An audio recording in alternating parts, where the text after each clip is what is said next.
पूरी दुआ कब्रिस्तान की याद कर लो, फिर पढ़ी नहीं जाएगी कब्रिस्तान में। हम सिर्फ आधी दुआ याद करते हैं, अस्सलामु अलैकुम या अहलल क़ुबूर, ए कब्र वालों तुम पर सलामती हो। आगे जुमला तो देखो कितना खतरनाक है, अंतुम लना सलफ, तुम पहले चले गए, व नहनु बिकुम खलफ, और हम तुम्हारे साथ तुम्हारे बाद हैं, व इन्ना इंशाअल्लाहु बिकुम लाहिकून, इंशाअल्लाह हम भी तुम्हारे साथ आने वाले हैं। क्या सिखाया जा रहा है देखो यार, मुर्दे को कहा, मुर्दे को के बारे में आपको बताया जा रहा है कि मुर्दे को बोलो इंशाअल्लाह मैं भी फट्टे पे लेटने वाला हूँ। ये है पूरी दुआ।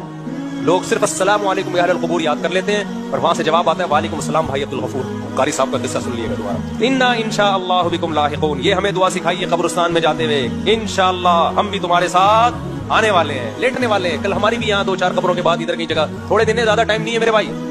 आप समझ बहुत टाइम है, बहुत टाइम ऐसे गुजर रहा है यार, ऐसे गुजर रहा है। पिछला रमजान, अभी किसी ने बताया रमजान 3-4 महीने में आने वाला, हालांकि अभी तो गुजरा है। तो जब कब्रिस्तान जाओ, अस्सलामु अलैकुम या अहलल क़ुबूर, उर्दू में बोल दिया करो, ऐ कब्र वालों तुम पर अल्लाह की सलामती हो, तुम पहले चले गए, हम थोड़ा अगली ट्रेन से पहुंचना ही चाहते हैं, और इंशाअल्लाह हम तुमसे बहुत जल्द मुलाकात करने वाले हैं। रात को ये दुआ नहीं पढ़ना क्योंकि खौफ ज्यादा होता है, ऐसा ना हो अगले ट्रेन के बजाय अगली बोगी से पहुंच जाओ आप खौफ की वजह से। तो मौत जिंदगी तो कोई ऐसी चीज नहीं है भाई, ये तो नेचुरल है।